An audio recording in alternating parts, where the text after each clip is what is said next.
আপনি যখন আমাদের বাহার সাহেব রাগ করবেন না তো, বাহার সাহেব যখন এই কোরআন শরীফ বিশ্বাস করছে, আমানতু বিল্লাহি ওয়া মালাইকাতিহি ওয়া কুতুবিহি, আল্লাহ তোমার প্রতি ঈমান আনলাম, তোমার ফেরেশতার প্রতি ঈমান আনলাম, কোরআনের প্রতিও ঈমান আনলাম। কিন্তু এই কোরআনের ভিতরে যে দুই মেয়ে যা পাবে, এক ছেলে তা পাবে, এটার প্রতি ঈমান আনছে না আনে নাই?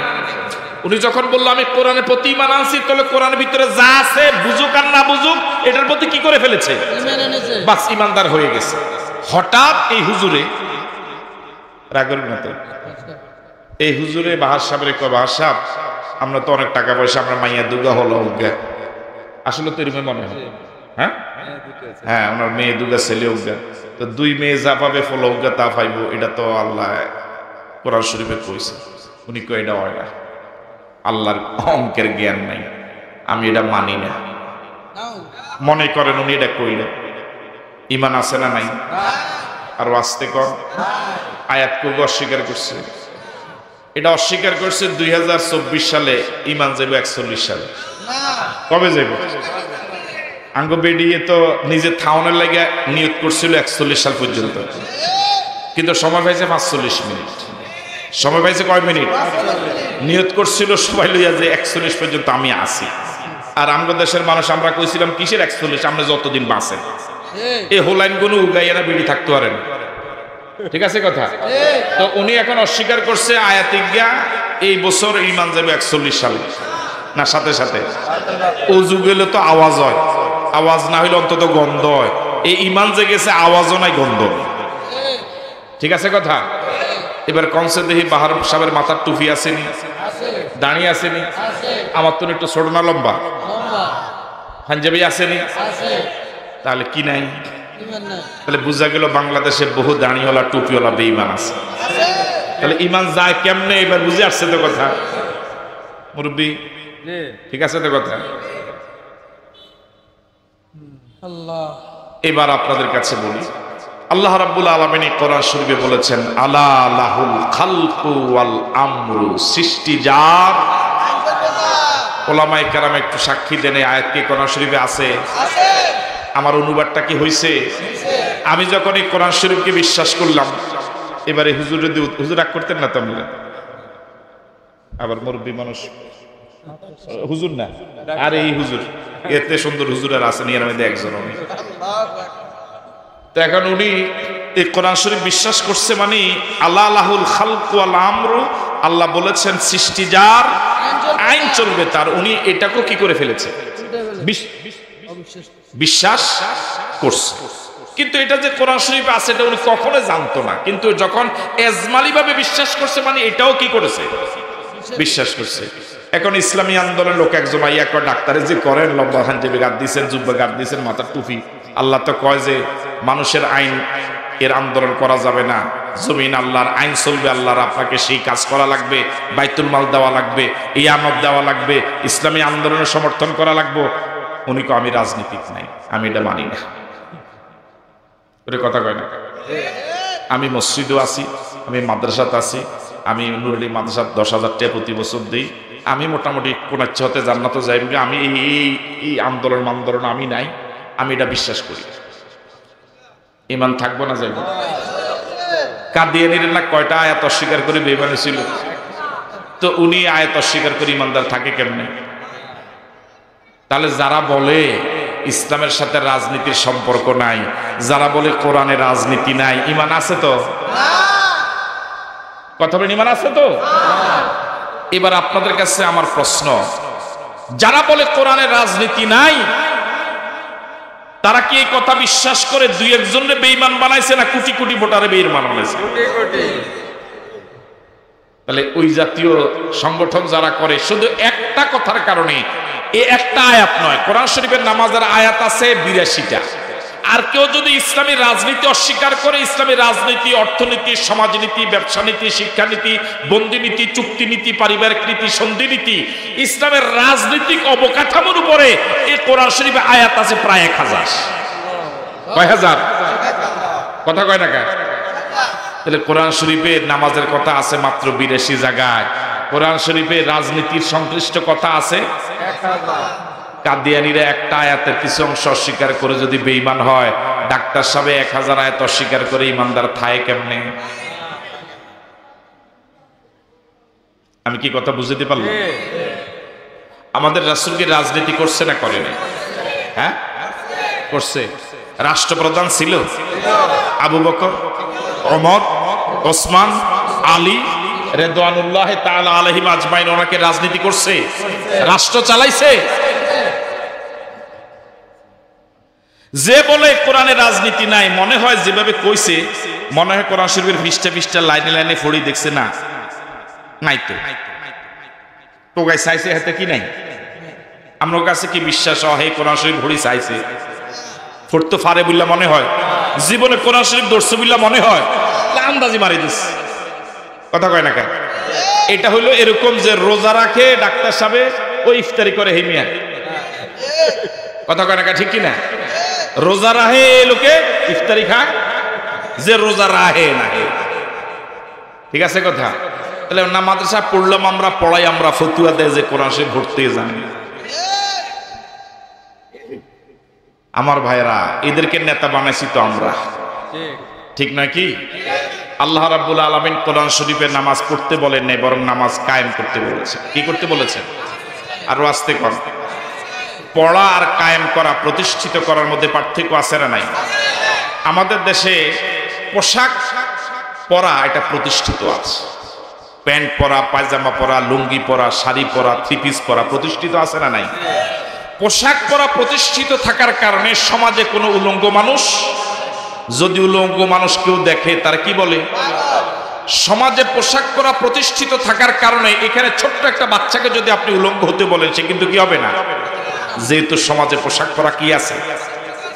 সমাজে পোশাক পরা প্রতিষ্ঠিত থাকার কারণে উলঙ্গ মানুষ দেখলে মানুষ পাগল বলে। সমাজে উলঙ্গ মানুষ, পোশাক পরা প্রতিষ্ঠিত থাকার কারণে যদি কোনো উলঙ্গ মানুষ চেয়ারম্যান নির্বাচনে দাঁড়ায়, কেউ ভোট দিবে? এই মেয়ে দিবে মনে হয়, দিবে। কি জন্য? থাক, ঠিক নয় কি?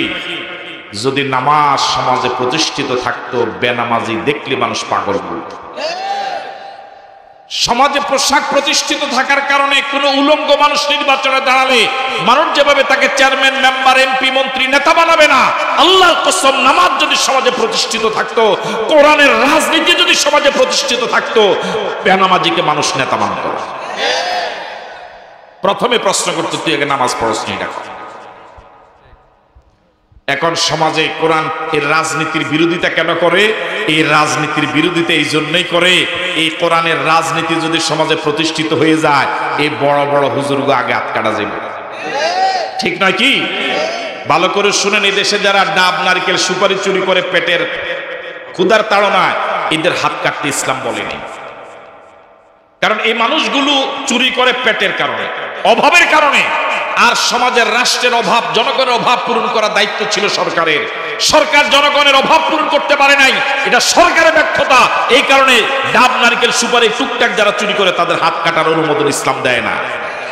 যারা আমাদের দেশে হাজার হাজার কোটি টাকা চুরি করছে, তারা অভাবের কারণে না স্বভাবের কারণে? তাহলে স্বভাব ভালো করার জন্য ওষুধ হলো। তাহলে এই বলুন তো দেখি, যদি কোরআনের রাজনীতি বাংলাদেশে কায়েম হতো, তাহলে বেশি হাত কাটা যেত কার? হ্যাঁ, ঠিক নয় কি? এখন তো স্টেজে আসলে হাত লড়াইয়া লড়াইয়া বক্তৃতা দেয়, তখন লড়াই তো হইতো না, হাতে নাকি লড়াই। ঠিক আছে কথা? আপনি কি চিন্তা করেছেন কি পরিমাণ দেশটাকে ধ্বংস করেছে? যে দেশের প্রধানমন্ত্রী কয় আসলে আসলে কয় বেটকে বেটকে কয় আমার অফিসের ফি 400 কোটি টাকার মালিক। হ্যাঁ, আমরা লোক যোগাযোগ আছে নি কোন? পরে দেখা গেছে তার অ্যাকাউন্টে 625 কোটি টাকা পাওয়া গেছে। আচ্ছা, প্রধানমন্ত্রী মুরব্বী মানুষ, বেডি যেটা কইছে এটাও যদি হাসা হয়, একটা ফিয়ন যদি 400 কোটি টাকার মালিক হয়, দেশটা কি পরিমাণ ধ্বংস করছে টের পাইছে? আমার ভাইরা, তাহলে ইমানদার হওয়ার জন্য কয়টা বিশ্বাস করা লাগবে? আর বেঈমান হওয়ার জন্য কয়টা অস্বীকার করা দরকার? কেউ যদি ইসলামের রাজনীতি নাই এটা অস্বীকার করে, ইসলামের কোরআন শরীফের অসংখ্য আয়াত কি করা হয়, রাসূলের পুরা মদিনা জীবন 10 বছর কি করা হয়, অস্বীকার করা হয়। যে রাসূল হাত তোলা লাগতো না, আল্লাহ মুনাজাত কবুল করতেন, মনে মনে কল্পনা করলে ওই রাসূলের কি প্রয়োজন ছিল রাসূল যদি আবু জেহেলকে বলতেন, আবু জেহেল তুমি মক্কা লইয়া থাও, রাষ্ট্র লইয়া থাও, আমার আল্লাহর ঘরটা ছাড়িয়ে দাও, আমি জিকির আজকার করি, রাসূল কি 27টা যুদ্ধের সেনাপতির দায়িত্ব পালন করা লাগতো? কষ্ট করা লাগতো? না খেয়ে পেটে পাথর বাঁধা লাগতো? বরং এই আবু জেহেল এরাই মিলি রাসূল রে মক্কার আল্লাহর ঘরের ভিতরে গরু, ছাগল, হাঁস, মুরগা, চাইল, ডাইল, আলু, লবণ সব আদিয়া দিয়ে যায়। ঠিক নাকি? সর্বশেষ একজন সাহাবীর নাম আপনারা বলেন, যে সাহাবী যদি আপনাদের জানা থাকে, যে সাহাবী নামাজ, রোজা, হজ, যাকাত, জিকির আজকার, তাসবিহ, তাহলিল, ঢিলা, কুলুক, ইশরাক, আওয়াবিন, চাষ, তাহাজ্জুদ, ধর্মের ব্যাপারে নেতা মানতেন, ইমাম মানতেন মুহাম্মদুর রাসূলুল্লাহ সাল্লাল্লাহু আলাইহি ওয়াসাল্লামকে, আর রাজনীতি, অর্থনীতি, মিছিল, মিটিং, সমাবেশ, এই রাজনীতির ক্ষেত্রে নেতা মানতেন আবু জেহেলকে, এরকম একজন সাহাবীকে পাওয়া যাবে? সাহাবায়ে কেরাম ধর্মের ক্ষেত্রে নেতা মানতেন, রাজনীতির ক্ষেত্রে নেতা মানতেন। তাহলে সাহাবায়ে কেরাম ধর্মের ক্ষেত্রে যাকে নেতা মানতেন, ইমাম মানতেন, রাষ্ট্রের ক্ষেত্রে, রাজনীতির ক্ষেত্রেও তাকেই নেতা মানতেন। আমরা এই মাহফিলে যখন বসা, ঠিক এ সময়ে পৃথিবীর অসংখ্য মানুষ মারাত্মক অসুস্থতা নিয়ে হাসপাতালে আছে না? বিভিন্ন দুর্ঘটনায় মারাত্মক আহত হয়ে মৃত্যু যন্ত্রণায় কাতরাচ্ছে। এ সময় কারো জানাজা হচ্ছে, এ সময় কারো দাফনের কাজ চলছে। আমরা যখন এখানে বসা, ঠিক এ সময়ে কারো গোসল হচ্ছে, ঠিক এ সময় এইমাত্র কারো রূহ চলে গেল, এইমাত্র মারা গেল। এদের সংখ্যা একজন নয়, দুইজন নয়। হাসপাতালে অসুস্থ হয়ে লাশের গোসল চলছে, দাফন চলছে, এরকম হাজার হাজার। এই অবস্থা তো আমার আপনার হওয়ারও সম্ভাবনা ছিল না? ওরা যে বলেনি ছিল। আল্লাহ রাব্বুল আলামিন দয়া করে আমাদেরকে সুস্থতার নিয়ামত দিয়ে এখনো জীবিত রেখে একটি দ্বীনি মাদ্রাসার একটি বার্ষিক মাহফিলে জান্নাতের বাগানে এলাকার অসংখ্য মানুষ থেকে বাছাই করে আসার সুযোগ দিলেন। এটা মালিকের ছোট দয়া না বড় দয়া? আরো জোরে বলুন। দয়াটা যত বড়, ঠিক ওভাবে আওয়াজ দিয়ে সবাই পড়ি আলহামদুলিল্লাহ, রব্বানা লাকাল হামদ হামদান কাসীরান তাইয়্যিবান মুবারাকান ফীহি ইয়া রাব্বি লাকাল হামদু কামা ইয়ানবাগি লিজালালি ওয়াজহিকা ওয়া আযীমি সুলতানিকা। আল্লাহ সুবহানাহু ওয়া তাআলার শুকরিয়া আদায়ের পর প্রিয় নবীর প্রতি আমরা সকলেই পড়ি সাল্লাল্লাহু আলাইহি ওয়াসাল্লাম। শুহাদায়ে কেরামদের আত্মার মাগফিরাত কামনা করে আপনাদের সকলকে আন্তরিক ধন্যবাদ এবং মোবারকবাদ জানিয়ে আমরা আলোচনা শুরু করছি ইনশাআল্লাহ। সুবহানাকা লা ইলমা লানা ইল্লা মা আল্লামতানা ইন্নাকা আনতাল আলিমুল হাকীম। রব্বিশ রাহ লি সাদরি ওয়া ইয়াসসির লি আমরি ওয়াহলুল উকদাতাম মিন লিসানি ইয়াফকাহু কওলি। আমি আপনাদের এই মাহফিলে শুধু নয়, এই এলাকায় একেবারেই নতুন। ইতিপূর্বে এর আগে আমার এই এলাকা আর আসা হয় পূর্ব দিকে আছে ওই আপনার দানামিয়ার বাজার ওই দিকে আরো দূরে এই এলাকায়। জি, তো এই প্রথম আসা আপনাদের এই এলাকায় বাহার সাহেবের মাধ্যমে। মূলত আমি শিক্ষক মানুষ, শিক্ষকতাই আমার পেশা। আমি 9টায় স্টেজে উঠি, এটা আমার নিয়মে পরিণত হয়েছে। আমি এই শর্তে দাওয়াত রাখি যে আমাকে 9টায় মাইক দেওয়াই লাগবে। আর আমি দূরের প্রোগ্রামে যাইও না, কাছাকাছি প্রোগ্রাম করি। তো আজকে 9:20 মাইক পেলাম, অর্থাৎ আমার নিয়মের এ ব্যতিক্রম হলো আজকে। তো আপনারা যেহেতু আমার কাছে নতুন, আমিও আপনাদের কাছে একেবারে নতুন। মাইক নেওয়া লাগে মানে আমি এই শর্তেই দাওয়াত রাখছি যে আমাকে 9টায় দেওয়া লাগবে। ওনারা এই কথা বলেছেন ওয়াদা যে ঠিক আছে 9টায় দিবেন, এই শর্তে দাওয়াত রাখা। আমি যেহেতু নতুন, আপনারাও আমার কাছে নতুন, কোন বিষয়ে আমরা কথা বলবো সেটা আমি কিছুটা হয়রান বিষয় নির্ধারণ করতে। আমাদের দেশে ওয়াজ মাহফিলগুলোতে সাধারণত 2-3 জন মেহমান দাওয়াত দেন, 1-1.5 ঘন্টা করে কথা বলেন। এই 4-5 ঘন্টার কথা দিয়ে তো আর গোটা ইসলামকে কোনোভাবে বোঝানো যাবে না। আর যিনি যে বিষয়ে কথা বলা শুরু করেন 1-1.5 ঘন্টায়, ওই বিষয়টাও শেষ করা যাবে না। কিন্তু আপনারা তো এসেছেন কিছু একটা শিখতে। তো আমি আপনাদেরকে সচেতন শ্রোতা মনে করেই, মনোযোগী শ্রোতা মনে করেই একটি মৌলিক বিষয়ে কথা শুরু করতে চাই।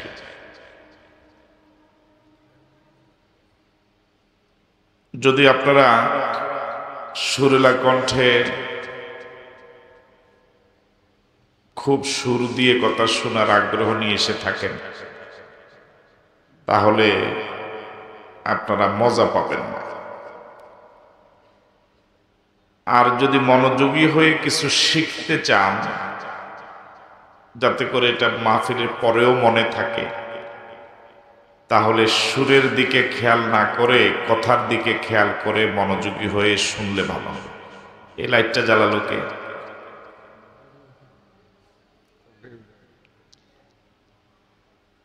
জি, আমি কি কথা বুঝতে পারলাম? কথার দিকে মনোযোগ থাকবে না সুরের দিকে? কথার দিকে মনোযোগ দেওয়া যাবে তো ইনশাআল্লাহ। আমরা এখানে যারা আছি সকলেই এক দলের মানুষ না, এক পীরের মুরিদ না, বিভিন্ন দলের মানুষ, ঠিক না? তো কথা বলা লাগবে, কথা সঠিক কিনা? আপনারা যারা জীবিত আছেন একটু কথা বলেন, আর যারা মরে গেছেন তারা তোর কথা বলার সুযোগই নেই, জানাজা পরে হবে। তো যারা জীবিত আছেন একটু কথা বলার চেষ্টা করবেন তো ইনশাআল্লাহ। তো জীবিত অর্ধেক হবে আর কি, আর বাকি অর্ধেক মরা। তা আমরা কি সবাই এক দলের মানুষ, এক পীরের মুরিদ? আমরা যে দলই করি, যে পীরের মুরিদি হই, আমরা সবাই জান্নাতে যেতে চাই। কোথায় যেতে চাই? জান্নাতে। এই ব্যাপারে কারোই দ্বিমত? যে জাহান্নামে যেতে চান কারা কারা একটু হাত তোলেন তো দেখি।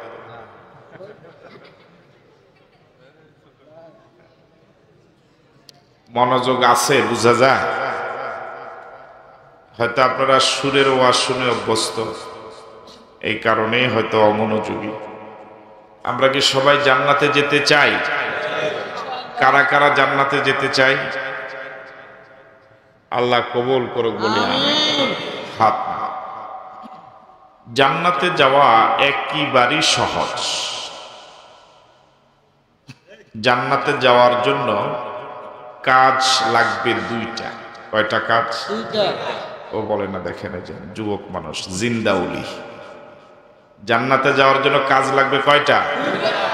বলুন, ঈমান, আমল, এই 2টাই, আর কোনো কাজ নেই। সবাই জান্নাতে যেতে চাই। জান্নাতে যাওয়া সহজ না কঠিন? কাজ লাগবে কয়টা? 1, 2, আবার বলুন 1, 2।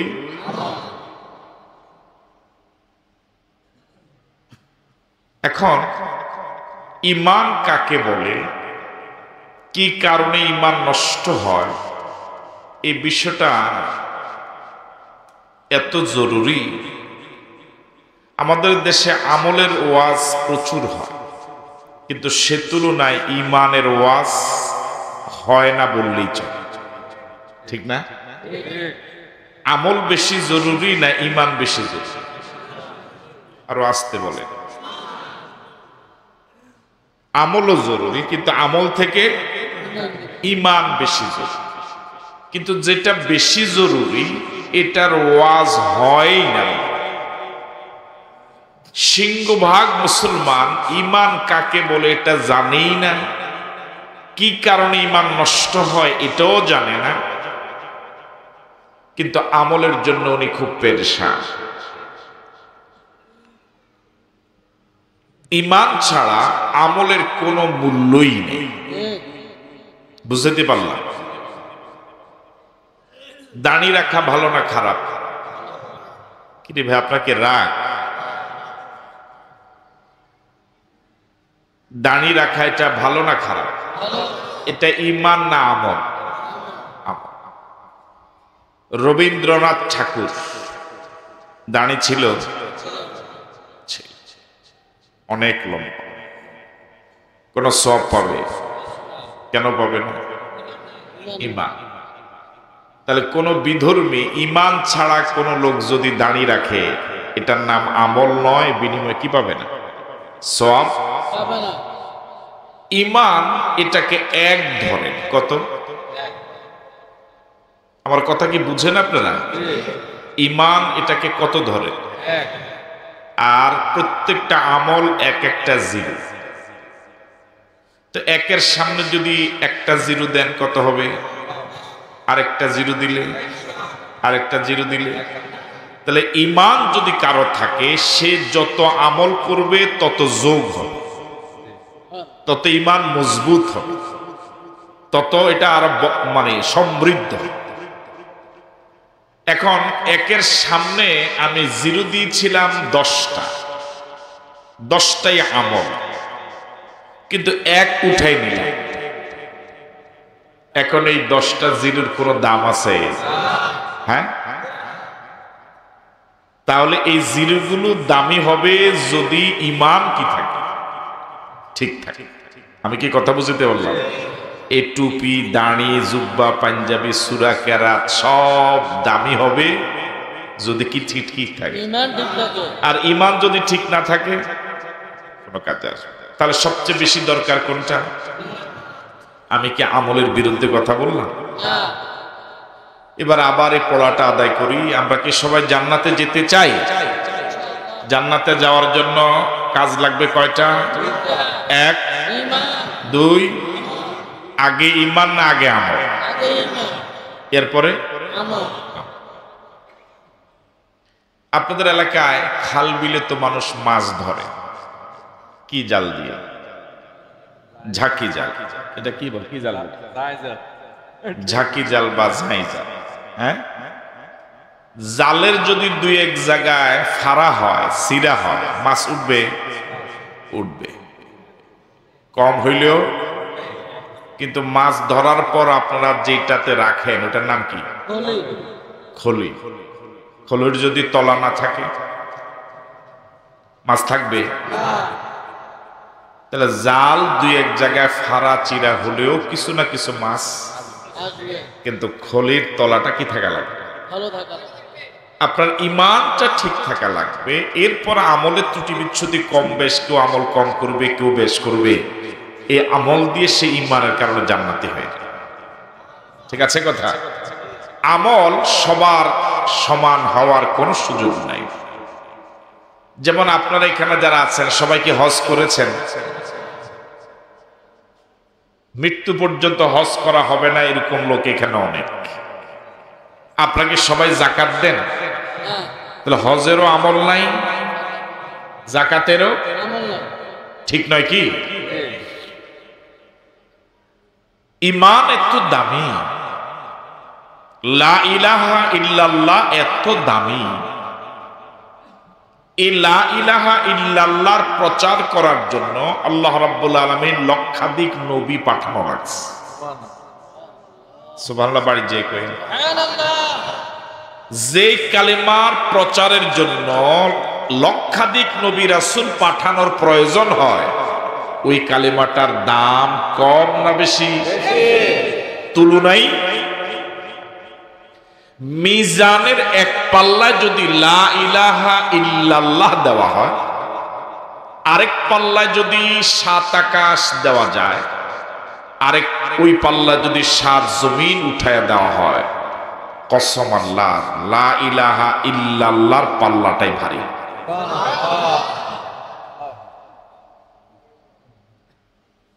এটা এত দামি, এটা এত দামি। ফেরাউনের নসিবে জুটছে না, কামানের হামান, আবু জেহেল, বেলাল, ঢুকছে আবু জেহেল, আবু লাহাব।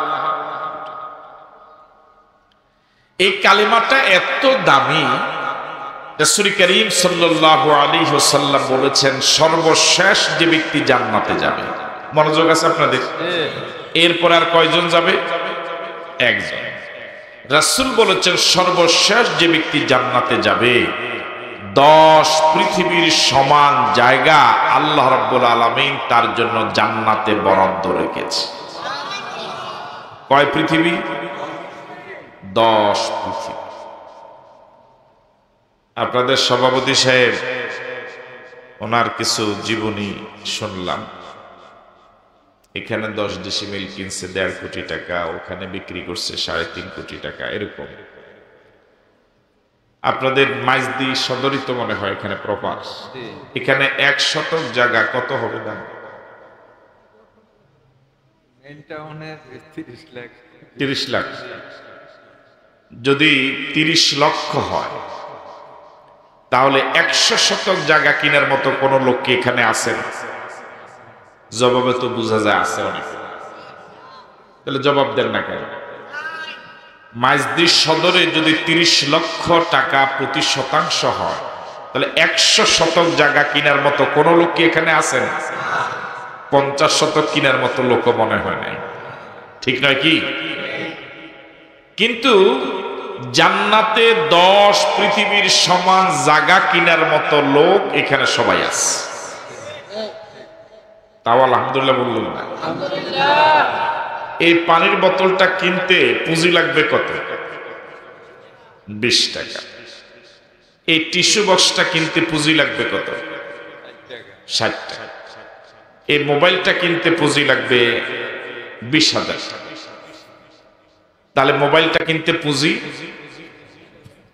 আপনাদের দেশের মানুষ কিভাবে কথা বলে?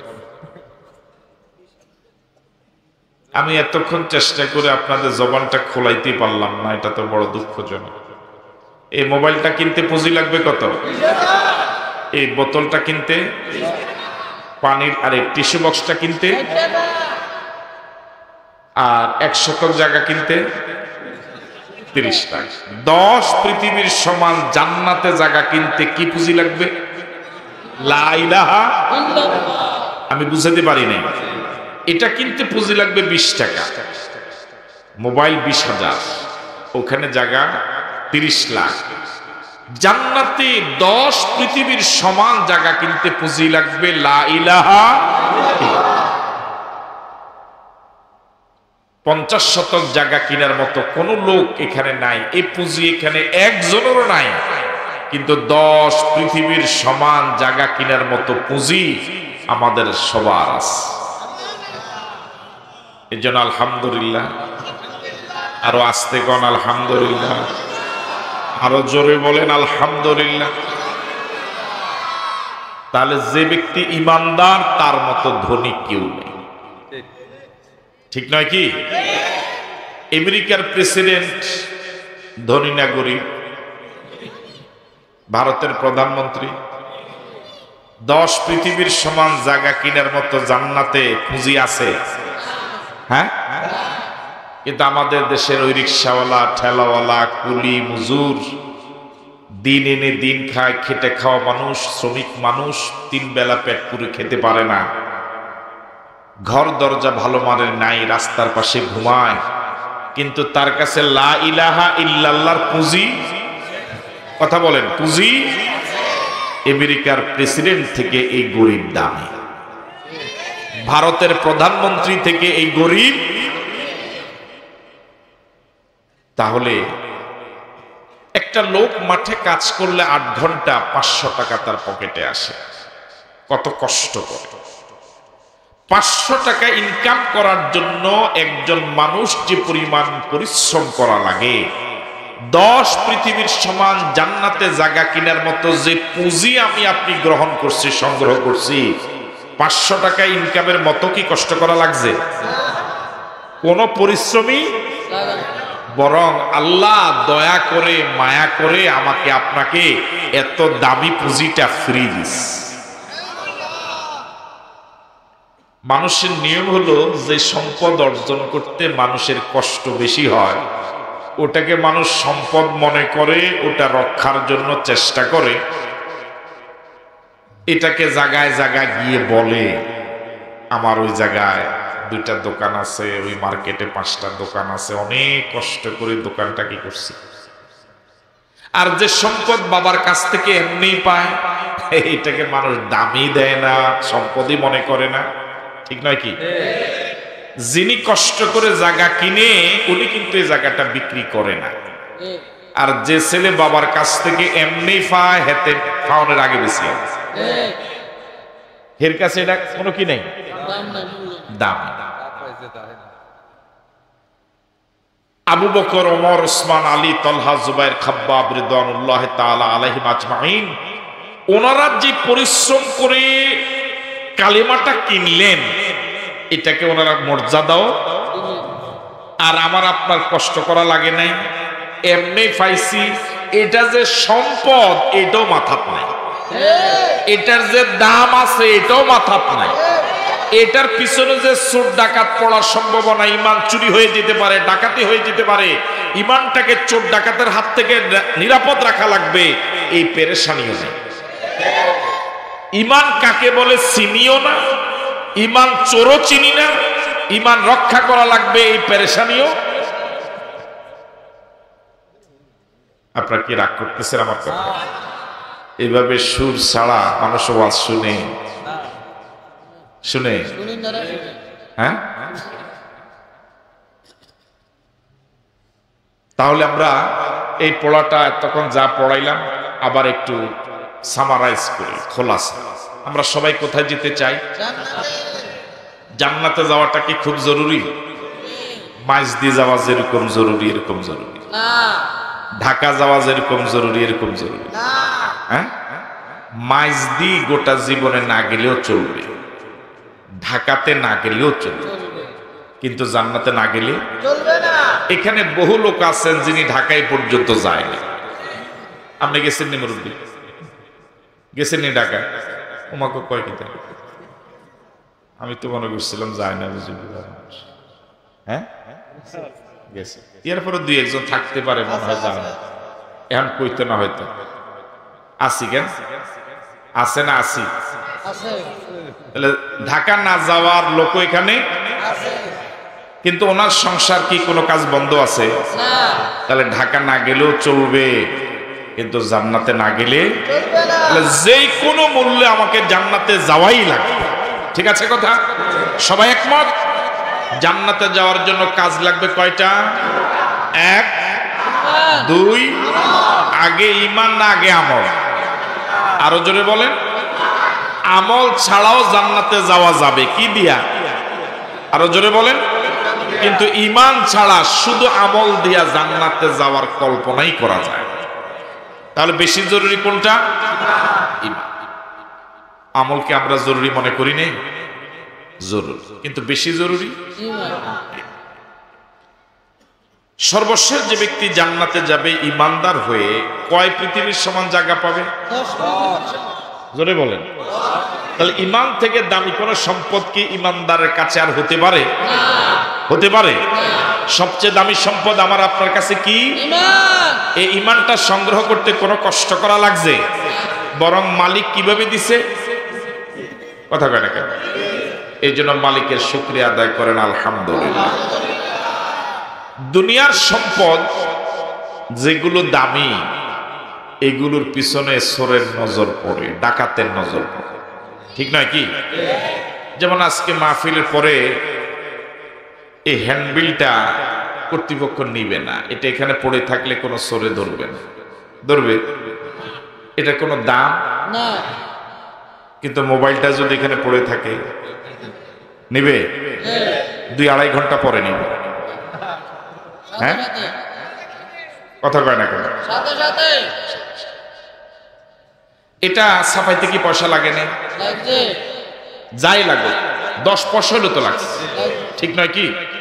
তাহলে এটারও দাম আছে, এটারও কি আছে, কিন্তু এটার চোরের নজরে পড়বে না, ডাকাতের নজরে পড়বে না। কেউ যদি ফ্রি দেয় যে এটা লইয়া যান, এইগুলো আমি এটা দেখি দেব, ঠিক আছে না?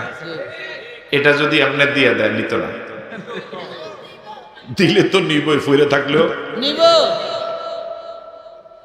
দুনিয়ার সম্পদ যে চুরি করে তাকে কি বলে? যে ডাকাতি করে। ডাকাত। দুনিয়ার এই মাত্র 20,000 টাকার সম্পদের পিছনে চোর আছে 10 পৃথিবীর সমান, জান্নাতে জায়গা কেনার মতো পুঁজি। এটার পিছনে কি চোর নাই? এটার পিছনে কি ডাকাত নাই? দুনিয়ার সম্পদ যে চুরি করে তারে চোর বলে, যে ডাকাতি করে তাকে ডাকাত বলে।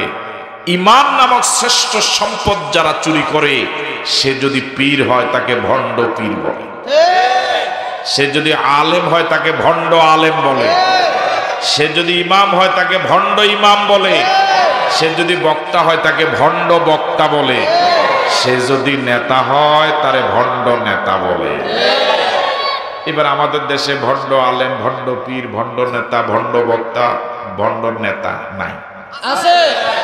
হ্যাঁ, আছে। আছে। আছে। কম না বেশি? বেশি। দুর্ভাগ্যজনক হলেও সত্য, মানুষ দুনিয়ার সম্পদের চোরকে ঘৃণা করে, চোর হিসেবে চিনে, তার কাছ থেকে বাঁচার জন্য চেষ্টা করে কি করে না? এক লোক মনে করেন আপনাদের এলাকায় মোটামুটি চুরিদারিতে তার একটা কি আছে, হ্যাঁ, নাম আছে, পরিচিতি আছে, তে মাঝে মাঝে চুরি করে। অনেক দিন পরে, 1 বছর পরে, হে আপনার উঠান দিয়ে, উঠান বুঝুন তো আপনারা, উঠান দিয়ে হঠাৎ সে আসলেই ভালো নিয়তে এ উঠান দিয়ে, উঠান উপর দিয়ে গেছে, আপনি দেখছেন ফেরেশানি কমে যাবে। আপনি আপনার বউরে কইবে তেজে আজকে আইলে, আজকে কিন্তু ঘুমান যেত না, কথা কয় না? ঠিক কিনা? হট সাইজ, ঠিক নেই কথাটা? এতদিন তে আইয়ে না, আজকে ঘুমান যেত। তাহলে দুনিয়ার চোর মানুষ চিনে না চিনে না? হ্যাঁ, ওই চোর থেকে হেতে আজকে চুরির জন্য আইয়ে না, বালানিও 3 দিয়ে শুধু আড়ি গেছে, এরপর আমরা সতর্কতা বেড়ে গেছে, ঠিক নয় কি? দুনিয়ার চোরকে মানুষ ঘৃণা করে, বিশ্বাস করুন। ঈমান চোরকে মানুষ চিনেও না, তার কাছ থেকে ঈমান নিরাপদ রাখার জন্য কোনো পেরেশানিও নাই। ঈমান চোরকে মানুষ ঘৃণাও করে না। আলোচনাটা একদম নিরামিষ নিরামিষ লাগে না? নিরামিষ লাগে, হ্যাঁ, ঠিক আছে। আপনাদের এলাকায় একটা লোক এই প্রথম চুরিতে নামছে, ডাব, নারিকেল, সুপারি, একটা হাঁস, মুরগি, এরকম চুরি করছে প্রথমবার। নতুন চোর তো ধরা পড়ছে, ধরা পড়ার পরে ওই এগুনে যুবকরা ধরে এমন মায়ের দিছে, মাথা টাথা কামাইয়া আলকাতরা দিয়েছে। সব সম্পদ যা চুরি করছে টোটাল এটার মূল্য হবে 5,000 টাকা। কয় হাজার টাকা? এই লোকটা ধরা পড়ার পরে এমন পরিশুদ্ধ হইছে, এমন তওবা করছে, একেবারে খাঁটি কি করে ফেলেছে, জীবনে সে আর কি করেনি। সে এখন এমন নামাজি হয়েছে, নামাজ কাজা তো দূরের কথা, কেন তে বালা, কথা কয় না, তে বালা না? চুরি করছে কয়বার? একবার চুরি করার পরে 100% ভালো হওয়ার পরেও আপনার এত ঘৃণা তার প্রতি, সে যত ভালোই হোক, এলাকার মানুষ তারে চোর কয়, তারা মাথা কামাই দিছে, সে আমার তালুই বা ব্যয় হওয়ার যোগ্যতা, সে মারা গেলে তার জানাজা যেহেতু আপনি ইতস্ত করবেন, জানাজা গেলেও নিয়ত করে অন্যান্য সুরাকেরা থোড়ার আগে আপনি পড়বেন, আর তুই তো চোর আছি। ঠিক আছে না কথা? আমি বুঝাবার চেষ্টা করছি, হাসির খোরাক দিচ্ছি না, যে দুনিয়ার মাত্র 5,000 টাকার চোরকে মানুষ এত ঘৃণা করে, তার সাথে আত্মীয়তা করতে রাজি না। কিন্তু আমার আপনার শ্রেষ্ঠ সম্পদ, যেটা না হলে আমি চিরদিনের জাহান্নামী, যেটা কবরে নিয়ে গেলে কমপক্ষে 10 পৃথিবীর সমান জায়গা আমি পাবো, ওই শ্রেষ্ঠ সম্পদটা যে চুরি করে যে নেতা, ওই নেতারে আমরা ঘৃণা করি না, বরং তার পিছনে মিছিল করি। আমার নেতার চরিত্র ফুলের মতো পবিত্র। সুবহানাল্লাহ কোন ওকে সুবহানাল্লাহ। তাহলে যে নেতা ঈমান চুরি করে, ওই নেতারে মানুষ চোর বলে, কথা কয় না কেন? ঘৃণা করে, হ্যাঁ? বরং ওই নেতার সাথে আত্মীয়তা করার জন্য পাগল হইয়া যায়। যে যদি আপনি প্রস্তাব পান, এমপির ছেলে প্রস্তাব আসছে আপনার মেয়ের জন্য, চোখ বন্ধ করে দিয়াল, কথা কয় না কেন?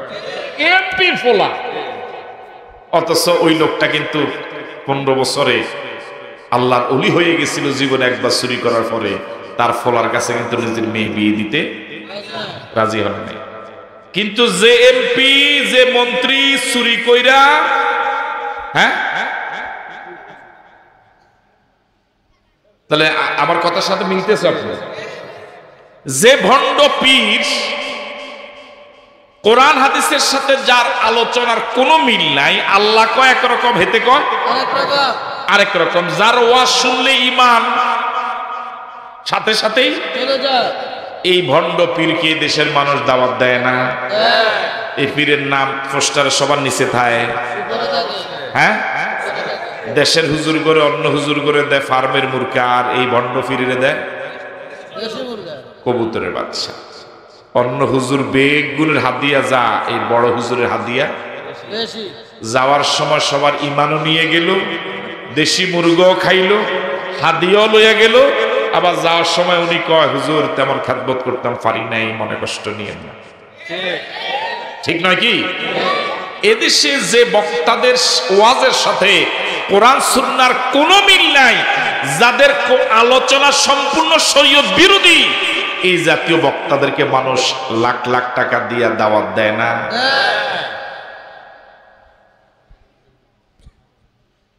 আমি কি বুঝাতে পারছি? দুর্ভাগ্য, এদেশের মানুষ ডাক্তার চিনে, এদেশের মানুষ তার ঈমানের জন্য উপকারী ডাক্তার চিনে না। এদেশের মানুষ তার দুনিয়ার শত্রু চিনে, কিন্তু এই দেশের সিংহভাগ মানুষ তার মূল সম্পদ ঈমানের শত্রু চিনে না। চিনাইয়া দিলেও চিনতে না। আমি কি কথা বুঝতে পারছি আপনাকে? আপনাকে আমার কথার সাথে একমত?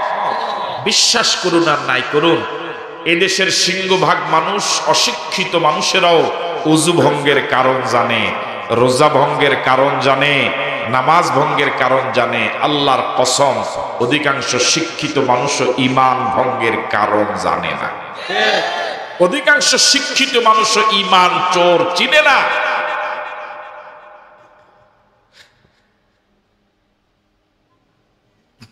এখন ঈমান কাকে বলে?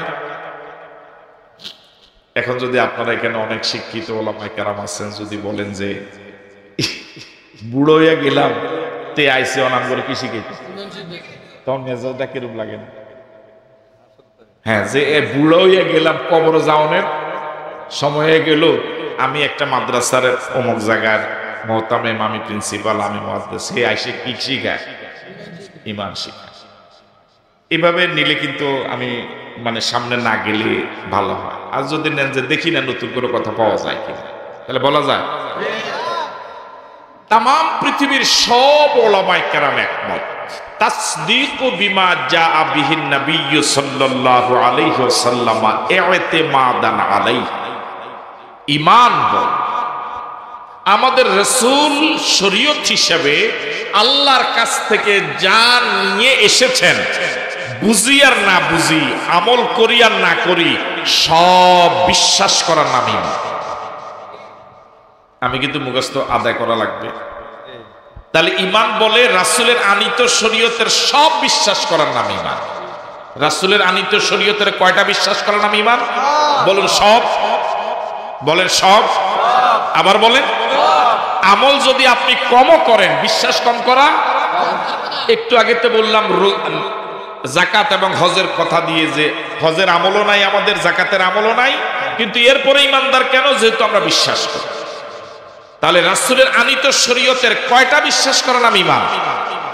সবাই তো আওয়াজ দেয় না। আবার বলেন, আবার বলেন। আমল কম হতে পারে কিন্তু বিশ্বাস কম করা। ঈমানদার হওয়ার জন্য রাসূলের আনিত শরীয়তের সবগুলো বিশ্বাস করা লাগবে। কয়টা এটা আমার জানা দরকার না, আমাকে বলতে হবে। বক্তব্যে আমরা বলছিলাম আমানতু বিল্লাহি কামা হুয়া বিআসমাইহি ওয়া সিফাতিহি ওয়া কাবিলতু জামিআ আহকামিহি ওয়া আরকানিহি। বক্তব্যে হুজুরে পড়াইছে, মুখস্থ করছি, হুজুরে অনুবাদও কয় না, জীবনে অনুবাদ শিখিও নাই। সেদিন বলেছিলাম বক্তব্যে, আল্লাহ ওয়া কাবিলতু জামিআ আহকামিহি ওয়া আরকানিহি, শরীয়তের যাবতীয় সব হুকুম হাকাম আমি কবুল করে নিলাম। ঠিক আছে কথা? তাহলে ঈমানদার হতে হলে শরীয়তের সব হুকুম হাকাম কবুল করে বিশ্বাস করে। কয়টা আমার জানা দরকার না, এটা কি 1000 না 2000? আমাকে এভাবে বলতে হবে, আল্লাহ তুমি তোমার রাসূলের মাধ্যমে শরীয়ত হিসেবে যা পাঠাইছো আমি সব মানি, আমি সব। এবার আবার বলুন, ঈমানদার হতে হলে রাসূলের আনিত শরীয়তের কয়টা বিশ্বাস করা লাগবে? আরো আস্তে কম। এবার কাফের কারে? হ্যাঁ, রাসূলের আনিত শরীয়তের অকাট্য দলিল, দলিলে কিতাবের ভিত্তিতে প্রমাণিত একটা অস্বীকার করলে কাফের। হিসাবটা জটিল। আপনি একটু মনোযোগ দিয়ে শুনেন, দেখবেন ঈমানদারের সংখ্যা বহুত কম। কোরবানি দেওয়ার না মানুষ যতজন, অতজন ঈমান নেই। এবার বলুন তো, ঈমানদার হওয়ার জন্য কয়টা বিশ্বাস করা লাগবে? কাফের হওয়ার জন্য কয়টা অস্বীকার করা দরকার? সব অস্বীকার করা প্রয়োজন। যেমন মাঘ মাসের কষ্টের রোজু নষ্ট হওয়ার জন্য কয়বার বাতাস যাওয়া দরকার? একবার। এটাও জানে না। বাতাস কয়বার যাওয়া দরকার? একবার। একবার বাতাস গেলেই 10 পৃষ্ঠার একটা অঙ্কে ডবল জিরো পাওয়ার জন্য কয়টা ভুল দরকার? একটা বন, সুন্দর বন, একটা দেশ, একটা এলাকা জ্বালিয়ে দেওয়ার জন্য কয়টা দিয়াশলার কাঠি দরকার? গোটা জীবনের ঈমান নষ্ট হওয়ার জন্য একটা কুফর দরকার। কয়টা অস্বীকার করা দরকার? এবার এই পড়াটা যেহেতু জটিল, এটা খুব প্রয়োজন, আমি আবার বারবার পড়াই। হ্যাঁ, ঈমানদার হওয়ার জন্য বিশ্বাস কয়টা করা লাগবে? আমল। আমল করলে ভালো, কিন্তু আমল কম হলো ঈমানের কি করা যাবে না, কম করা। এবার বলুন, কাফের হওয়ার জন্য শরীয়তের অকাট্য দলিল, সবগুলো না, অকাট্য দলিল ভিত্তিতে প্রমাণিত এরকম কয়টা অস্বীকার করলে কাফের? একটা। এবার দেখেন, শুধু একটা নয়, শরীয়তের অনেক বিষয় অস্বীকার করার পরেও আমগো দেশ মসজিদের সভাপতি আছে।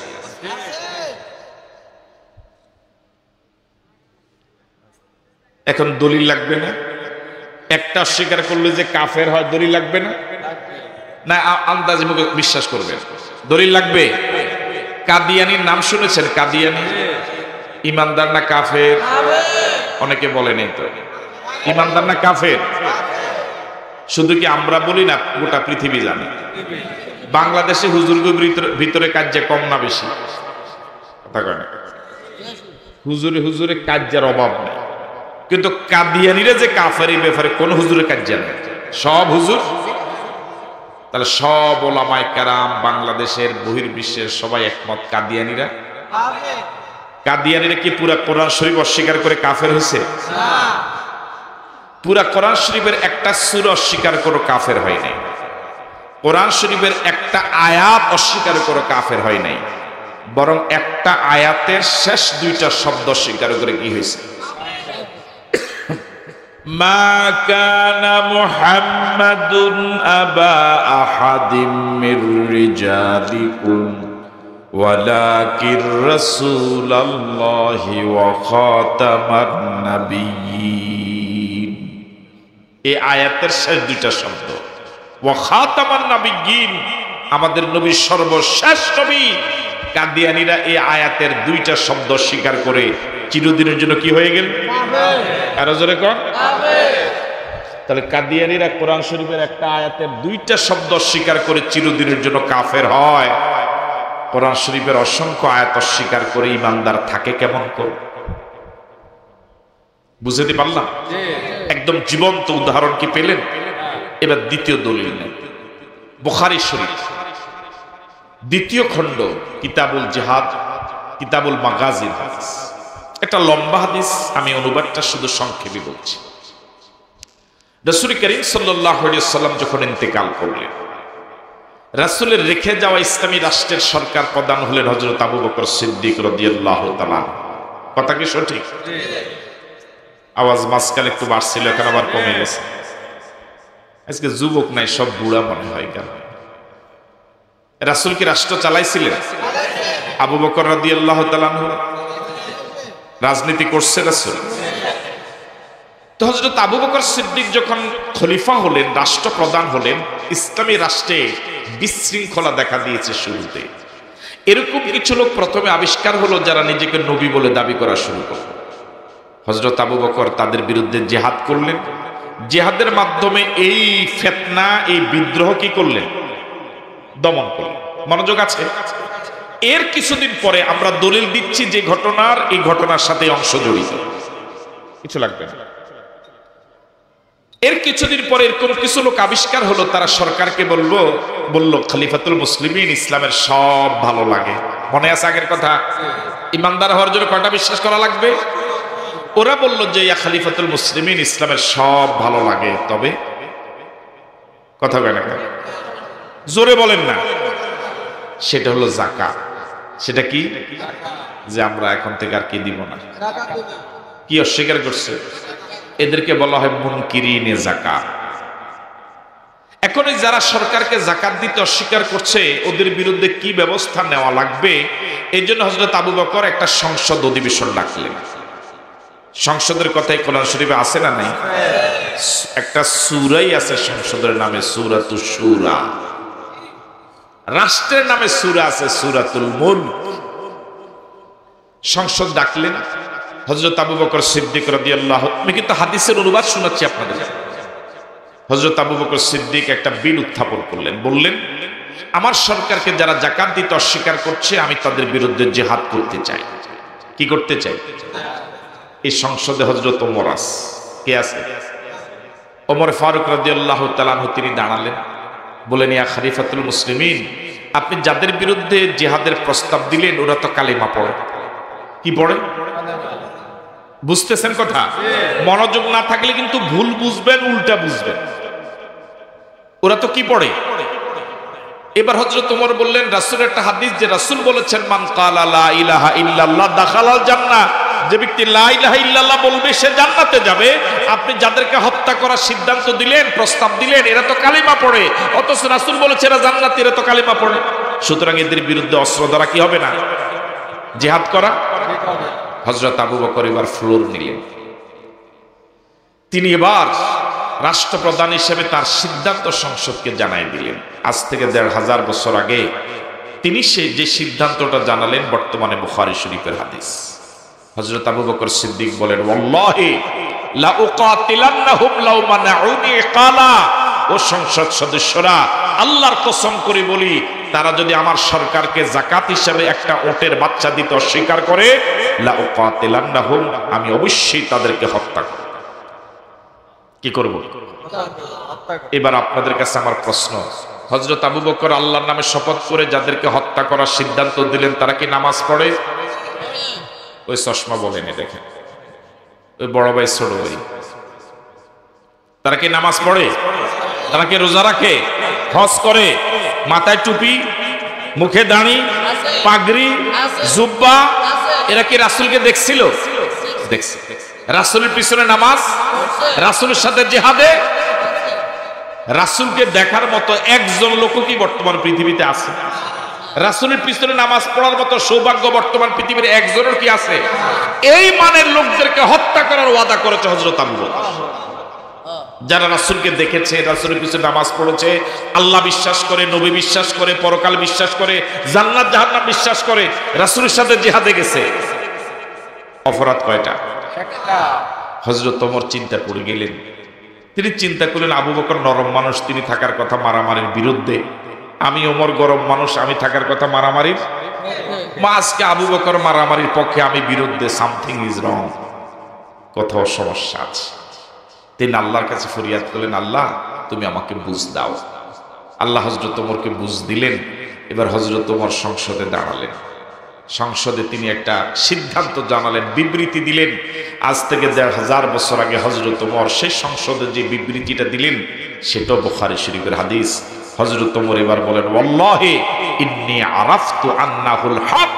ও সংসদ সদস্যরা, আমি ওমরও আল্লাহর নামের কসম করে বলি, আবু বকরের সিদ্ধান্তটাই সঠিক। এবার বলুন তো, কার সিদ্ধান্ত সঠিক? অপরাধ কয়টা? তাহলে হযরত আবু বকর নামাজীদেরকে হত্যার সিদ্ধান্ত নিলেন। এরা যখন যাকাত অস্বীকার করেছে, সাথে সাথে ঈমানের গণ্ডি থেকে মুরতাদ হয়ে গেছে। ঠিক আছে কথা? তাহলে দলিল কি পেয়েছেন? ঈমানদার হওয়ার জন্য কয়টা বিশ্বাস করা লাগবে? আর কাফের হওয়ার জন্য সব অবিশ্বাস করা প্রয়োজন? শুধু একটা অস্বীকার করলেই? আমি কি বুঝাইতে পারলাম আপনাকে? এবার দেখেন আমাদের দেশে অসংখ্য বিষয় অস্বীকার করার মতো লোক আছে কিনা। এর আগে রাসূলের একটি হাদিস শুনে, ভয়ঙ্কর হাদিস। রাসূল করিম সাল্লাল্লাহু আলাইহি ওয়াসাল্লাম কিয়ামতের কিছু আলামত বলে গেলেন। এর ভিতরে একটা আলামত হলো, উম্মতেরা, কিয়ামতের আগে এমন একটা জামানা আসবে, সময় আসবে, যখন মসজিদে মুসল্লির অভাব হবে না, কিন্তু এর ভিতরে একজন ইমানদার পাওয়া যাবে না। তার বুঝা গেল নামাজিরও কি হয়? বেঈমান। কথা বলো না, নামাজিরও নামাজ পড়লে ইমানদার, বিষয়টা এরকম না। ওরা তো ইমানদার ছিল, নামাজ পড়ছে, কিন্তু মুরতাদ হয়ে গেল। ঠিক আছে কথা? এবার আপনাদের কাছে আমার প্রশ্ন, আমি এখানে অনেক হাফেজ আছেন, আলেম আছেন, আমি আয়াত পড়ি, আপনারা দেখেন আয়াতটা হয় কিনা। আল্লাহ রাব্বুল আলামিন এই কোরআন শরীফে এক জায়গায় বলেছেন, লিজ্জাকার মিসলু হাজ্জিল উনসাইয়াইন, উত্তরাধিকার বন্টন নীতিমালা সূরা নিসায় দীর্ঘ আলোচনা। বাবার সম্পদ ছেলে মেয়ে কে কতটুকু পাবে, এটা আল্লাহ সরকার হাতে ছেড়ে দেন নাই, হুজুরদের হাতে ছেড়ে দেন নাই। এটা আল্লাহ নিজে কি করে দিয়েছেন? বন্ট করে দিয়েছেন, এবং এটাতে কম বেশ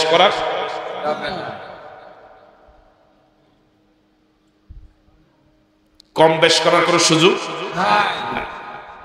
আল্লাহ পাক বলেছেন, লিজ্জাকারে মিসলু হাজ্জিল উনসাইয়াইন, দুই মেয়ে যা পাবে এক ছেলে। এটা কার আইন?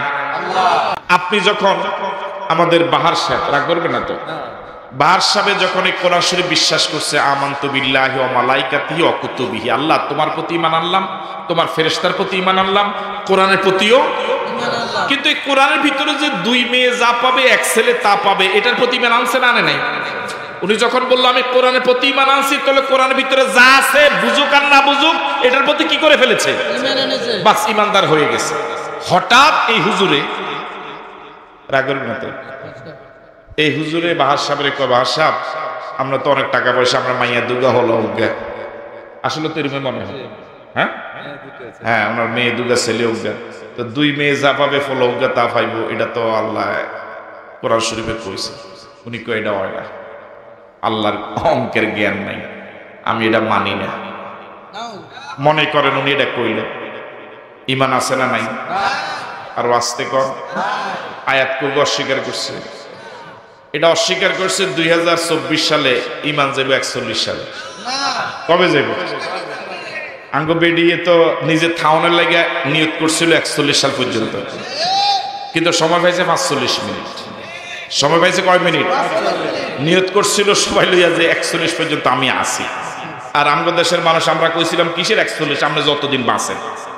এই হোলাইন গুলো উগাইয়া না বিড়ি থাকতে পারেন, ঠিক আছে কথা।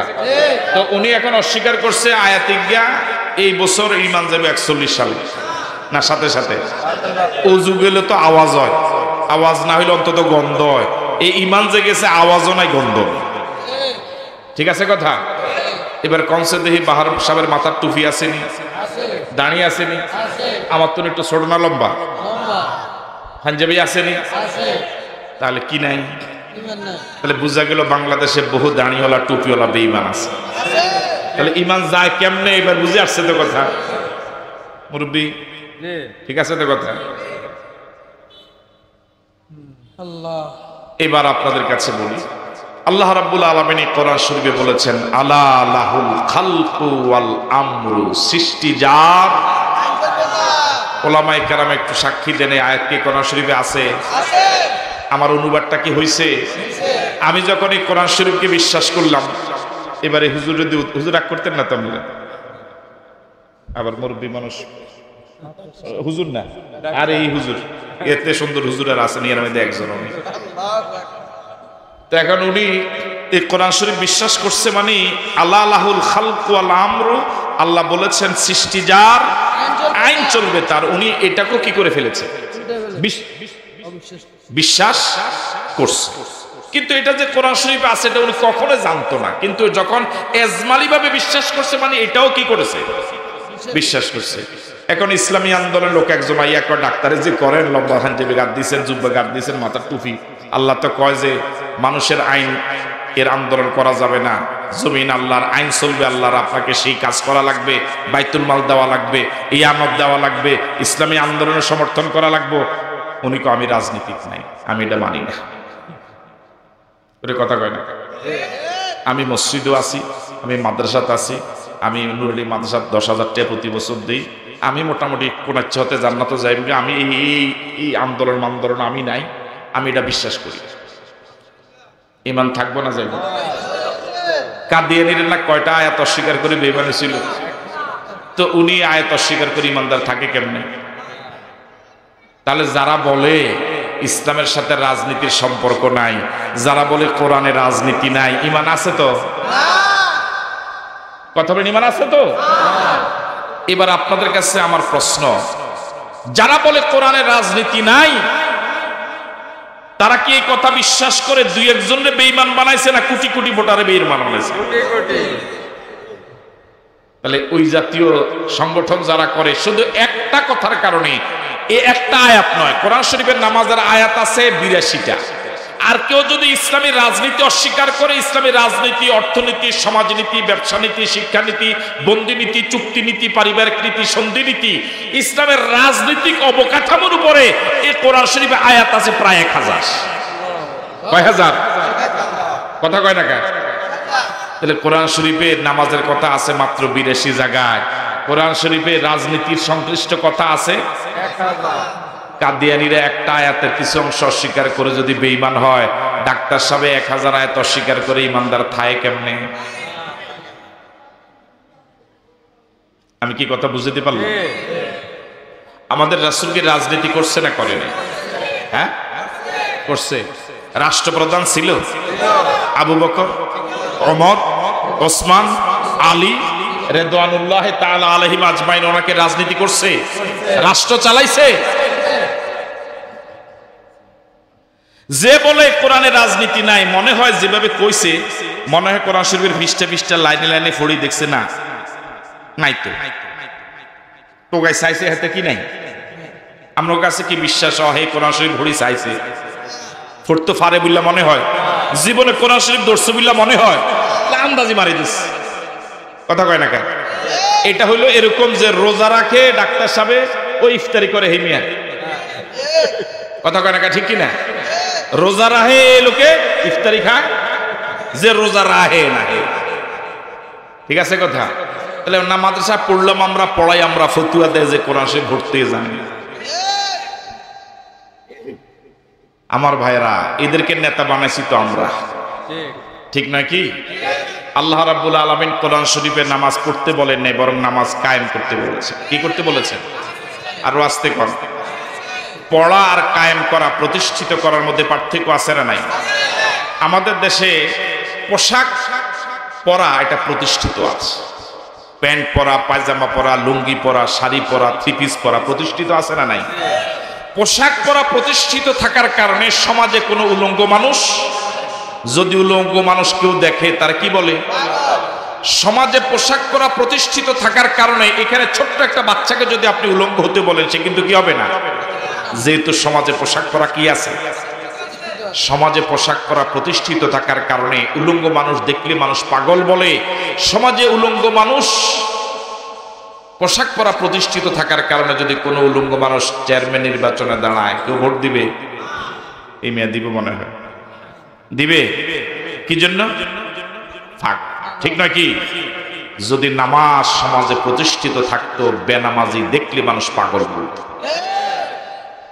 সমাজে পোশাক প্রতিষ্ঠিত থাকার কারণে কোন উলঙ্গ মানুষ নির্বাচনে দাঁড়ালে মানুষ যেভাবে তাকে চেয়ারম্যান, মেম্বার, এমপি, মন্ত্রী, নেতা বানাবে না। আল্লাহর কসম, নামাজ যদি সমাজে প্রতিষ্ঠিত থাকতো, কোরআনের রাজনীতি যদি সমাজে প্রতিষ্ঠিত থাকতো, বেনামাজিকে মানুষ নেতা মানত না। প্রথমে প্রশ্ন করতো, তুই আগে নামাজ পড়স নি? এখন সমাজে কোরআন এর রাজনীতির বিরোধিতা কেন করে? এই রাজনীতির বিরোধিতা এই জন্যই করে, এই কোরআনের রাজনীতি যদি সমাজে প্রতিষ্ঠিত হয়ে যায়, এই বড় বড় হুজুরগো আগে হাত কাটা যাবে। ঠিক নয় কি? ভালো করে শুনেন, এই দেশে যারা ডাব, নারকেল, সুপারি চুরি করে পেটের ক্ষুধার তাড়নায়, এদের হাত কাটতে ইসলাম বলেনি। কারণ এই মানুষগুলো চুরি করে পেটের কারণে, অভাবের কারণে। আর সমাজের, রাষ্ট্রের অভাব, জনগণের অভাব পূরণ করার দায়িত্ব ছিল সরকারের। সরকার জনগণের অভাব পূরণ করতে পারে নাই, এটা সরকারের ব্যর্থতা। এই কারণে ডাব, নারকেল, সুপারি টুকটাক যারা চুরি করে তাদের হাত কাটার অনুমোদন ইসলাম দেয় না। যারা আমাদের দেশে হাজার হাজার কোটি টাকা চুরি করছে, তারা অভাবের কারণে না স্বভাবের কারণে? তাহলে স্বভাব ভালো করার জন্য ওষুধ হলো। তাহলে এই বলেন তো দেখি, যদি কোরআনের রাজনীতি বাংলাদেশে কায়েম হতো, তাহলে বেশি হাত কাটা যেত কার? হ্যাঁ, ঠিক নয় কি? এখন তো স্টেজে আসলে হাত লড়াইয়া লড়াইয়া বক্তৃতা দেয়, তখন লড়াই তো হইতো না, হাতে নাকি লড়াই। ঠিক আছে কথা? আপনি কি চিন্তা করেছেন কি পরিমাণ দেশটাকে ধ্বংস করেছে? যে দেশের প্রধানমন্ত্রী কয় আসতে আসতে কয়, বেটকে বেটকায় কয়, আমার অফিসের ফি 400 কোটি টাকার মালিক। হ্যাঁ, আমরা লোক যোগাযোগ আছে কোন হাতে। পরে দেখা গেছে তার অ্যাকাউন্টে 625 কোটি টাকা পাওয়া গেছে। আচ্ছা, প্রধানমন্ত্রী মুরব্বী মানুষ, বেডি যেটা কইছে এটাও যদি হাসা হয়, একটা ফিয়ন যদি 400 কোটি টাকার মালিক হয়, দেশটা কি পরিমাণ ধ্বংস করছে টের পাইছে? আমার ভাইয়েরা, তাহলে ইমানদার হওয়ার জন্য কয়টা বিশ্বাস করা লাগবে? আর বেঈমান হওয়ার জন্য কয়টা অস্বীকার করা দরকার? কেউ যদি ইসলামের রাজনীতি নাই এটা অস্বীকার করে, ইসলামের কোরআন শরীফের অসংখ্য আয়াত কি করা হয়? রাসূলের পুরা মদিনা জীবন 10 বছর কি করা হয়? অস্বীকার করা হয়। যে রাসূল হাত তোলা লাগতো না, আল্লাহ মুনাজাত কবুল করতেন মনে মনে কল্পনা করলে, ওই রাসূলের কি প্রয়োজন ছিল? রাসূল যদি আবু জেহেলকে বলতেন, আবু জেহেল তুমি মক্কা লইয়া থাও, রাষ্ট্র লইয়া থাও, আমার আল্লাহর ঘরটা ছাড়িয়ে দাও, আমি জিকির আজকার করি, রাসূল কি 27টা যুদ্ধের সেনাপতির দায়িত্ব পালন করা লাগতো? কষ্ট করা লাগতো? না খেয়ে পেটে পাথর বাঁধা লাগতো? বরং এই আবু জেহেল এরাই মিলি রাসূল রে মক্কার আল্লাহর ঘরের ভিতরে গরু, ছাগল, হাঁস, মুরগা, চাইল, ডাইল, আলু, লবণ সব আদিয়া দিয়ে যাইত। ঠিক নাকি?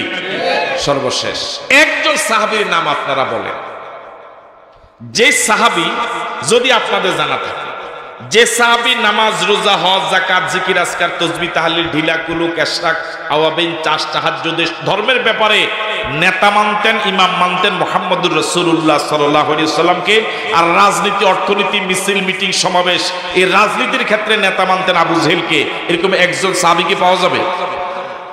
সাহাবায়ে কেরাম ধর্মের ক্ষেত্রে নেতা মানতেন, রাজনীতির ক্ষেত্রে নেতা মানতেন।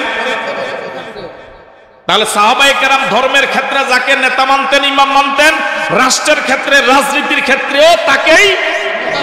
আর আমগো ডাক্তার সাহেব রাগনি কোন ধর্মের ক্ষেত্রে নেতা মানছে হুজুর রে, আর রাজনীতির ক্ষেত্রে নেতা মানছে মুর্শিদ।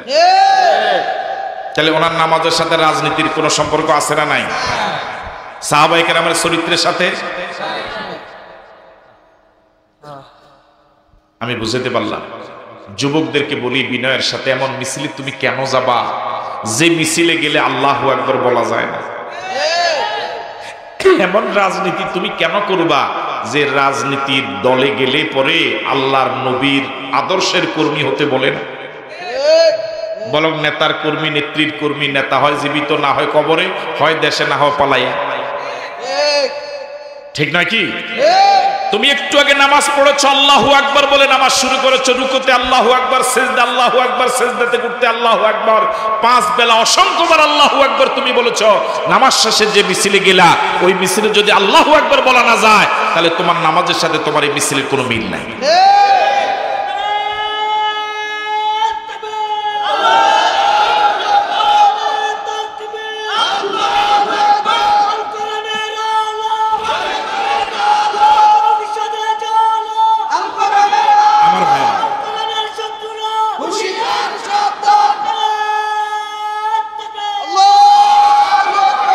আমি চেষ্টা করেছি ইসলামের একটা মৌলিক বিষয় বুঝাবার জন্য, কতটুকু পেরেছি জানি না, আমি চেষ্টা করেছি।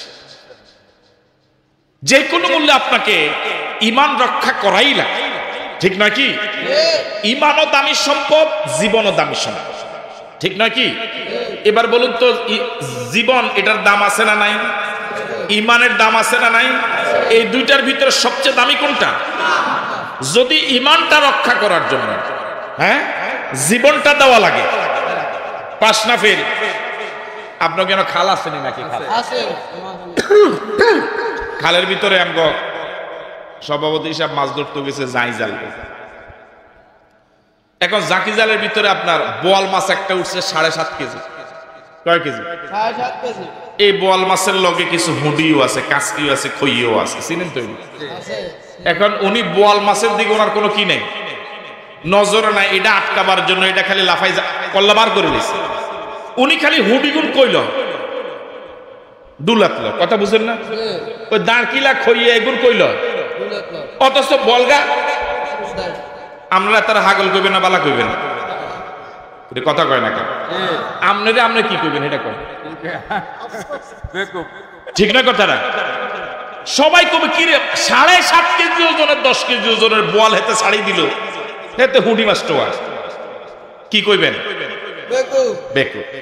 যে ঈমানের প্রতি যার কোনো গুরুত্ব নাই, দুনিয়ার পিছনে যে পাগল, জান রক্ষা করার জন্য যে পাগল, সেও তো জান রক্ষা করার জন্য যে পেরেশান, সে তো এরকম পাগল হওয়ার কথা, ঠিক নয় কি? আর যদি আপনারা দেখেন যে উনি হুডিগুন সব জায়গি, উনি হুডির দিকে নজরও নাই, এই তো ওনারা খাড়াই থেকে আমি আসলে যেতেছি। আপনারা তখন আসিলেন কো? আরেকটু সামনের দিকে আসেন না, উনি তখন কই আসছিল? এখানে আসছিল। আচ্ছা যাক, হ্যাঁ, আমি কি আটকাইয়া বেডের নির্দেশ দিয়ে দিল। হ্যাঁ, কইতেছি তো উনি যদি পুঁটি মাছগুলো পুঁটির দিকে কোনো নজরে নাই, উনি যে কোনো মূল্যে চাইতে আছে, ওনার লুঙ্গি টুঙ্গি সব ইয়ে করে কি ধরতে আছে, তাহলে আপনারা কইবেন যে বেড একটা বুদ্ধিমানের কাজ, ঠিক নয় কি? হুডি গেলে যাক, কি থাকো।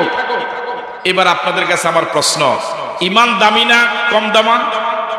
জান। ঈমান রক্ষা করার জন্য যদি জান দেওয়া লাগে, তাহলে জান দিয়ে যদি ঈমান রক্ষা করা যায়, এটার নাম জীবন, ঠিক নয় কি? কিন্তু কেউ যদি জীবন রক্ষা করার জন্য ঈমান দিয়ে দেয়, এটার নাম জীবন নয়, এটার নাম মরণ। আমরা যে কোনো মূল্যে জীবন চলে গেলেও ঈমান দেব না। রাজি আছি? সবাই রাজি আছি? কারা কারা রাজি হাত তুলে দেখান। আল্লাহ কবুল করে বলি আমিন। আরো জোরে সরে বলি আমিন।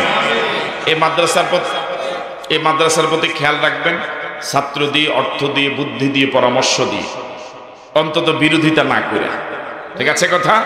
এই মাদ্রাসার জন্য দোয়া করে আল্লাহ মাদ্রাসাকে কবুল করুক। আমার কথায় কেউ দুঃখ পেয়ে থাকলে আমি ক্ষমা সুন্দর দৃষ্টি কামনা করছি। বেঁচে থাকলে ইনশাল্লাহ দেখা হবে কোনো ময়দানে। আমার জন্য দোয়া চেয়ে আপনাদের জন্য দোয়া করে বিদায় নিচ্ছি। আমার আলোচনা এখানে শেষ। আর কি কোনো কথা আছে? আল্লাহুম্মা আমিন।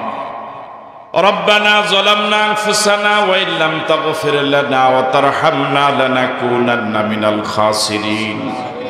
রব্বুল আলামিন নোয়াখালীর এই জনপদে একটি নুরানি এবং হাফিজিয়া মাদ্রাসার বার্ষিক মাহফিলে কিছু কথা বলে গুনার বোঝা মাথায় নিয়ে বড় আশা করে হাত তুললাম। আল্লাহ দয়া করে মায়া করে আমাদের জীবনের সব গুনাহগুলো মাফ করে দাও। আমাদের আপনজন যারা কবরে গেল, কবরকে জান্নাতের বাগান বানায় দাও। আল্লাহ আমরা এসেছি গুনাহ সহ, বসা থেকে উঠার আগেই গুনাহগুলো মাফ করে দাও। আমাদের জন্য জাহান্নাম হারাম করে দাও, আমাদের জন্য জান্নাতের রাস্তা সহজ করে দাও। আজকের সভাপতি সহ অসংখ্য মুরব্বী এসেছে, হায়াত দারাজ করে দাও। অসংখ্য ওলামায়ে কেরাম এসেছে, দুনিয়া আখিরাতে ইজ্জত বাড়ায় দাও। অনেক যুবক এসেছে, কোরআনের কর্মী বানায় দাও। অনেক ব্যবসায়ী ভাইয়ের এসেছে, ব্যবসায়ী তারাকে দিয়ে দাও। এলাকার মা বোনদের জীবনের গুনাহ খাতাগুলো মাফ করে দাও। রব্বুল আলামিন যারা বিদেশে আছে হায়াত দারাজ করে দাও। আল্লাহ এই মাদ্রাসার শিক্ষকদের যোগ্যতা বাড়ায় দাও। কমিটির লোকদেরকে আল্লাহ খেদমত করার তৌফিক দাও। আল্লাহ শিক্ষার্থীদের জেহেল জাকাত বাড়ায় দাও। রব্বুল আলামিন এই মাদ্রাসার ছাত্র যারা আছে তাদের জেহেল জাকাত বাড়ায় দাও। রব্বুল আলামিন মাদ্রাসাকে এলাকার হেদায়েতের মার্কাজ হিসেবে কবুল করে নাও। আল্লাহ এই মাদ্রাসাকে ইসলামী আন্দোলনের মার্কাজ হিসেবে কবুল করে নাও। রব্বুল আলামিন এলাকার সব নরনারীকে মাদ্রাসার অভাব পূরণে মাদ্রাসার সহযোগিতা করার তৌফিক দিয়ে দাও। কিয়ামতের কঠিন বিপদের দিনে আমাদের সকলের জন্য এই মাদ্রাসা নাজাতের উসিলা করে দিও আল্লাহ। আল্লাহ আজকের এই মাহফিল যারা সাজালেন, টাকা পয়সা দিয়ে, অর্থ দিয়ে, বুদ্ধি দিয়ে উপস্থিত হয়ে, পরামর্শ দিয়ে, বিভিন্নভাবে সহযোগিতা করে যারা জান্নাতের বাগান সাজালো, তাদের সবার জন্য আপনি জান্নাতের বাগান সাজিয়ে দিন। রব্বুল আলামিন আমরা যারা অসুস্থ আছি আল্লাহ সুস্থ করে দিন। আমরা যারা বিপদে আছি উদ্ধার করে দিন। আমরা যারা সমস্যায় আছি সমাধান করে দিন। আমরা যারা অভাবে আছি অভাব দূর করে দিন। আমাদের উপর আপনার খাস রহমত বরকত নাজিল করে দিন। আমাদের প্রিয় দেশ বাংলাদেশের স্বাধীনতাকে হেফাজত করেন। স্বাধীনতার বিরুদ্ধে যত ষড়যন্ত্র দেশের ভিতরে এবং বাহিরে নস্যাৎ করে দিন। আল্লাহ কোরআন দিয়ে দেশ চলছে এমন দৃশ্য দেখে মরার তৌফিক দিন। সবাইকে বুঝ দেন, মানুষের আইন দিয়ে দুনিয়া দেশে শান্তি আসবে না। অসৎ লোকের শাসন দিয়ে দেশে শান্তি আসবে না। দেশের শান্তি আসতে হলে আল্লাহর আইন লাগবে, সৎ লোকের শাসন লাগবে। এই বুঝ আমাদেরকে দান করে দিন রব্বুল আলামিন। আমরা ছাড়াও তো তোমার আরো অসংখ্য গোলাম রয়েছে, কিন্তু তুমি ছাড়া তো আমাদের আর কোনো মালিক নাই। আল্লাহ তুমি বলেছো ওয়াম্মাসাইলা ফালা তানহার। আল্লাহ ফকিরকে ফেরত দিতে তুমি তো নিষেধ করেছো। আমরা তোমার দরবারে ফকির। আল্লাহ তুমি আমাদেরকে খালিয়াতে ফেরত দিও না আল্লাহ। আল্লাহ সবচেয়ে দামি সম্পদ ঈমান, তুমি দয়া করে আমাদেরকে দান করেছো আল্লাহ। আল্লাহ ঈমানটা থেকে আমাদেরকে মাহরুম করো না আল্লাহ। ঈমান নিয়ে কবরে যাওয়ার তৌফিক দাও আল্লাহ। আল্লাহ সব শত্রু থেকে ঈমানকে হেফাজত করার তৌফিক দাও। ঈমান নিয়ে কবরে জান্নাতি হয়ে কবরে যাওয়ার তৌফিক দিয়ে দাও। ওয়াফাবিদু আমরি ইলাল্লাহ ইন্নাল্লাহা বাসীরুম বিল ইবাদ। হাসবুনাল্লাহু ওয়া নি'মাল ওয়াকিল। নি'মাল মাওলা ওয়া নি'মান নাসির। সুবহানা রাব্বিকা রাব্বিল ইজ্জাতি আম্মা ইয়াসিফুন ওয়া সালামুন আলাল মুরসালিন والحمد لله رب العالمين واجعل آخر كلمتنا عند الموت لا إله إلا الله محمد رسول الله.